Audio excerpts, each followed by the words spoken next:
Hello everyone, my name is Afro Bob and welcome back to Afro Law. I'd like to start off by apologising for my absence over the past month.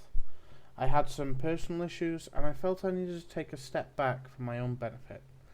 That said, I am back and as are law bits. This one in particular I'd hoped to get out to you before, however the video corrupted and it was highly requested during my absence. Regardless, it is here now, and as you can probably tell by the title, we are going to be discussing the Dreaming City's creation. Now, ever since the initial Forsaken Vidoc and the Dreaming City trailer, the Dreaming City is described to us as the Awoken Homeland, a sacred place. And when you first arrive at the Dreaming City, it is described as being in the heart of the reef. However, Shirochi reveals to us that the city is concealed from outsiders. Look into the sky. See that portal? It controls access to the tangled shore, and crucially, it holds the cloaking technology that we use to disguise and protect the Dreaming City. So why is it concealed? What is its purpose? Let's start by looking at the origins of the Awoken of the Reef. When the Awoken first returned into our system after leaving the distributary, they set about scanning the solar system for traces of humanity. Upon finding humanity, many of the Awoken sought to immediately go to Earth and aid them. Mara did not approve, and insisted that they first establish themselves in the reef, gather information and stay hidden from the Fallen and other threats. Many Awoken disagreed, leading to riot and rebellion, subsequently revealing the Awoken presence in the reef, which the Fallen then attacked. This ordeal taught Mara some valuable lessons. The Awoken need something to unite them. They need secrets and mysteries, and telling them whole truths lessens her influence over them. Never again can I allow my people to be divided. We must offer them more than shielding, ice and cold habitat cylinders, and the warrens of Vesta. We must make a culture, a thread that binds us all in pride and wonder at the mystery of ourselves. Nowhere does culture flourish better than a city. Mara commanded Aldrin to seek out a power unknown to all other powers of this world, which she would use to build this city. Aldrin finds her an Ahamkara, Riven. Mara uses Riven's wishes to create the Dreaming City. But what of the physical landmass, or planet the city is on? For that, we turn to Shirochi's lessons. Awoken explorers once ventured far beyond this solar system. They saw many strange things, abandoned worlds orbiting accretion disks, rogue planets lost to the light, young planets with dual rings. The Awoken were born from the collapse. We have as many legends about our own genesis as there are statues in this city. One story speaks of a planet with two rings. There are rumors that the Dreaming City was built upon the foundation of a ruined planet, one that we found and towed back from beyond. They say we preserved the old structures and built atop them. The Dreaming City is built upon a disk that contains a silver sea. The water is real, but the horizon is an illusion. If you're accustomed to spherical worlds, if you went far enough, you'd fall off the edge of the disk. There is a stabilization ring beyond the horizon that holds the city in alignment. When water goes spilling off the horizon, it is captured and fed back into the atmosphere before it dissipates into space. And so it would seem as though the Dreaming City was built upon a ruined flat disc-shaped planet from outside the solar system. One point that I would like to emphasize is the Silver Sea. Now there were silver rivers and seas in the distributary, so perhaps they were created in the Dreaming City for tribute. But we know of another planet with liquid silver, Anaharmony, from the Books of Sorrow. The Harmony people wail in terror, and they throw themselves into silver lakes of Anaharmony to drown. We know very little about Anaharmony, least of which is where its relation is to our solar system. However, Destiny may have provided us with a potential answer. The skybox in the social space The Third Spire that you would unlock as part of Trials of the Nine matches the description of Harmony from the Books of Sorrow, a system orbiting a black hole with an accretion disk radiating warm light. The Harmony people also made use of dragon wishes, so there are definitely some common themes here. And just to reiterate, Shurochi says the Awoken explorers saw many strange things, like abandoned worlds orbiting accretion disks. However, it's not much to go on, so I'll leave that there. There is also the possibility that the Dreaming City is simply built upon the shattered remains of 4 Vesta. 4 Vesta is the second largest body in the main asteroid belt, and we know the reef itself is built around 4 Vesta. However, Shuro's comments about towing planets and building atop old structures lead me to believe there is something more mysterious or sinister about the planet's origins. There is actually not much evidence that the Dreaming City is physically within the reef, just in the game description when you unlock the area, so I'll have to assume that is correct. The Awoken towed the heart of the reef where Mara and the Tekkens terraformed it with Riven. Your Traveller terraformed planets, but the Awoken terraformed the Dreaming City. It is our creation. It is a reflection of our people, not a false gift from a skittish god. When Mara and Ilin began to shape the Dreaming City, this was where they started. They stood on the edge of the world with the rough rocks all around, and they saw the potential of what this place could be. There also seemed to be something sinister about the way that Riven granted the wishes to build the city, though, as suggested by the Drifter in the Last Wish dialogue. Dreaming City's easy on the eyes. That's what's messed up about it, if the stories of its construction are true. The city is blatantly designed to be mysterious, so that it might inspire awe and wonder from the Awoken, and keep them true to their nature and Mara's intentions. It would also seem that it was modelled to resemble the Distributory, again, to inspire and unify the Awoken. When we helped Queen Mara build this place, she felt it essential to incorporate water into the landscape, to honour our old home in the Distributory, to make everything here feel more real.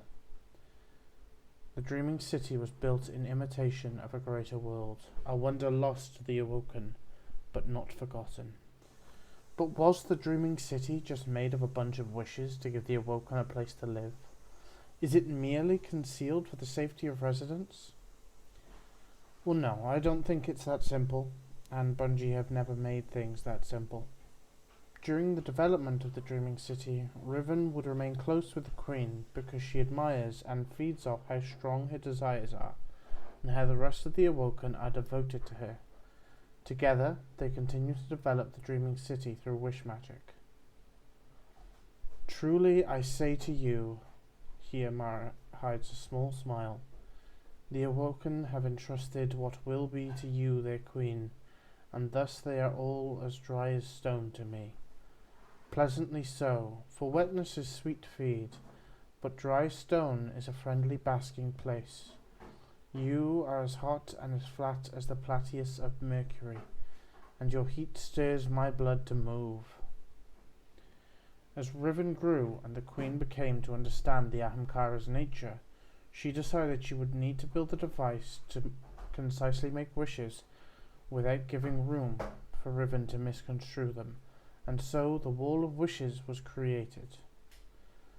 On a quick note here, it's unclear how early the wall was created, perhaps very early into the development of the Dreaming City, or could have been something later on. The Queen would like to improve her means of bargaining with me. She has implied that I use the space between words to make bargains to my advantage. How dare she?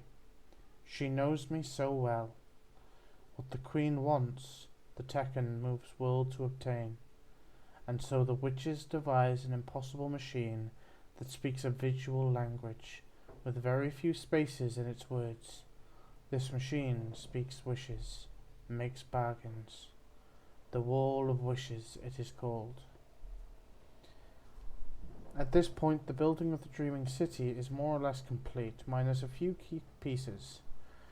Now we come to the Guardians orchestrating their great hunt of the Ahamkara. Eris informs Mara of the hunt. I'll talk more on Eris and Mara in a bit. And Mara assists the Guardians with their hunt. We will take extreme measures, we must, but these creatures have such means, they will flee far and wide, perhaps all the way to you. Mara, I implore you, if you hold your people as dearly as you say you do, you will end them on sight. The tower has asked for your help in its great hunt.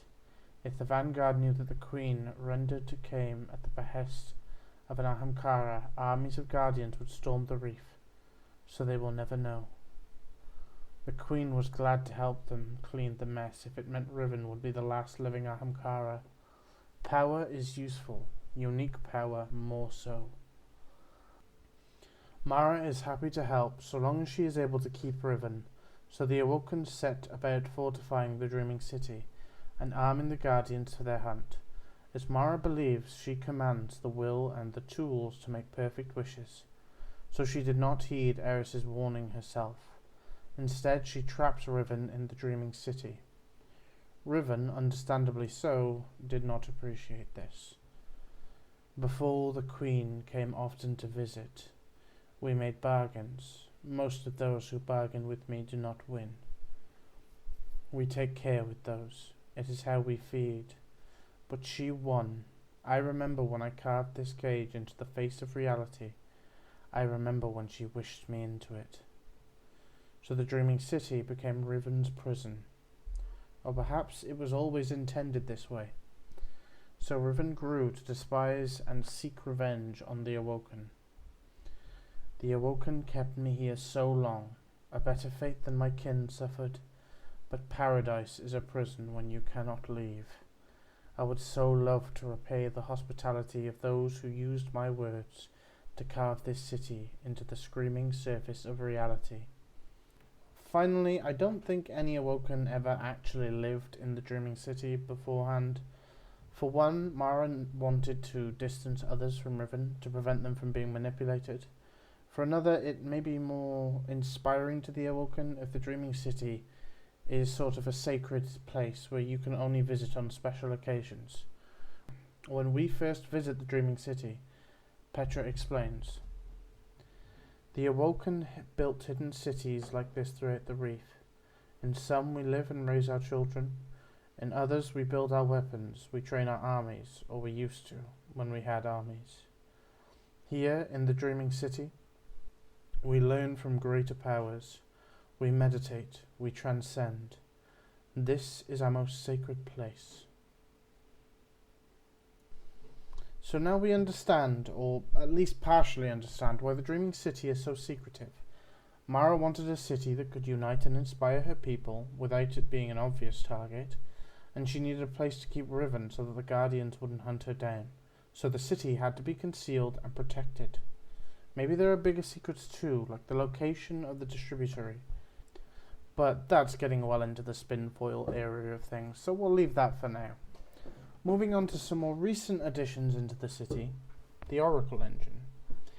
The Oracle Engine was not part of the original design of the Dreaming City, rather it was built after the Ancients confronted Mara about building a hidden city in their thoughts. Beloved, wise Kelda Waj burst apart and then collapsed all at once into a singularity that burned and burned and burned, but destroyed nothing around it. For 15 days and 15 nights the singularity burned unshielded. On the 16th day they began the construction of the Oracle Engine, which took the singularity of the All-Teacher as its seed heart. Mara refers to these things as the Ancients, the idea that gives fate its shape. This appears to be the first contact the Awoken have with the Ancients, long after the Dreaming City was established. Curiously, these Ancients have a speaking manner that use plus and minus signs at the start and end of dialogue. that Bungie have previously used for the Leviathan creature in the Books of Sorrow. Back to the Oracle engine though, let's talk about singularities for a moment. In physics, a singularity is a location in space-time where the gravitational field of a celestial body becomes infinite. They are related to black holes and event horizons. The Maracena lawbook tells us the creation of the Awoken and the Distributary within a singularity. We then have several explicit mentions of travelling through the singularity to return to our universe. Each ship, a silver seed pod, braced by immense structural members and cocooned in reservoirs of spectrally adaptive smart fluid, theoretically enough to survive the horrible forces of transit through a singularity. So the old teacher singularity either contains a new pocket universe, or is more like a portal to a different place in our universe. They use the singularity as the foundation for the Oracle engine. We created the Oracle in a communion with the ancients. It was our invention, and ours alone. The Ahamkara had nothing to do with it. The Oracle engine is a bridge, and I mean that in two ways. Like the bridge of a ship, its power can be used to command the whole of the Dreaming City. Like a bridge across a chasm, it links two worlds together. The Tekkens call it an Oracle machine. They say Queen Mara used it to walk between realities. There isn't much else to go on regarding the ancients. They feel as though the Dreaming City is in their thoughts, so it might somehow be related to the previous occupants of the ruined planet that the Dreaming City is now built upon. Or maybe they might be the original Awoken of the Distributary. Their reaction to the Dreaming City being built, along with the Drifter's comment about the construction being messed up, I can't help but wonder if Riven was granting wishes to build the city by tearing architecture out of the actual Distributary. That doesn't really gel with the ancients talking like the Leviathan though. Now we have a Shiro quote regarding the dreaming. The Dreaming City is so called because the Awoken drive the fate of the dreaming, and the dreaming drive the will of the Awoken. The dreaming have been known to manifest on occasion, strange faces peering from rocks. There is also a quote from Truth to Power. The Dreaming City is a secret, and the world of which it dreams 1,000-fold so. So the Dreaming City dreams of the Distributary in the sense that it is built in an imitation of it, and the dreaming are intertwined with the Awoken. You could interpret this as the dreaming are the Distributary Awoken, or the dreaming could be something else entirely that enables the Dreaming City to exist. You could speculate some kind of powerful race or force that Riven had to manipulate or abuse to build the city. The dreaming could also be the ancients. It's quite open-ended. Two of the most recent additions to the Dreaming City are the Blind Well and the Confluence. These were built at least after Eris visited the reef to discuss Oryx, which happened around the time of the House of Wolves expansion, as per the Ghost Fragment, the Queen 2 in the Grimoire. So in relative terms, this happened pretty recently. The Queen and the Tekkens built the Blind Well as a part of Mara's plan to have her own throne world to combat Oryx. Satisfied that their methods were sound, they then went to a grand cathedral to dig the well. There, Lucille and Sadia augured the first borehole with the help of Riven, who had taken the shape of a needle-nosed basilisk, while Kali and Shirochi constructed the gate itself. Deep below, in the hall they named the Confluence. Ilyn made tincture after tincture of Queen's Foil until her clothes stank and her hands were stained a reddish black. Opened eyes, she walked between planes and sorted the threads of reality on a vast metaphysical loom, weaving some closer, some more distant. Mara and Riven shaped their third throne together, and the artistry of their work was a testament to the hungry joy that they felt in that partnership. They named it Eleusinia, and it was in those ascendant halls that Mara finally carved a statue for Shur. It is unclear whether the Dreaming City has always bound closely to the Ascendant Realm, Whether it is something to do with how Riven grants the wishes to build the city, or whether it is a result of the experiments building Mara's throne world and the Blind Well. Also, Queen's Foil seems to be crucial for the Awoken in piercing the veil and accessing the Ascendant Realm. See that plant? It's Queen's Foil. The leaves, carefully prepared, can be used to see into other planes, other realms. But the power of the vision can destroy the weak. I believe that the Queen and the Tekkens interact with the Ascendant Realm by overlaying or threading part of the Dreaming City into it. This would be why parts of the Ascendant Realm we visit closely resemble the Dreaming City. There actually isn't much lore in Alicenia beyond what I've previously mentioned, and it being Mara's third throne. The word throne might be used more figurative too, as she rules over 2 other domains, maybe the material universe as well as the distributory pocket world, and now she claims a slice of the Ascendant Realm as well. Either way, Alicenia is the throne world that would bind the confluence and is Mara's intended passage back from the Ascendant Realm.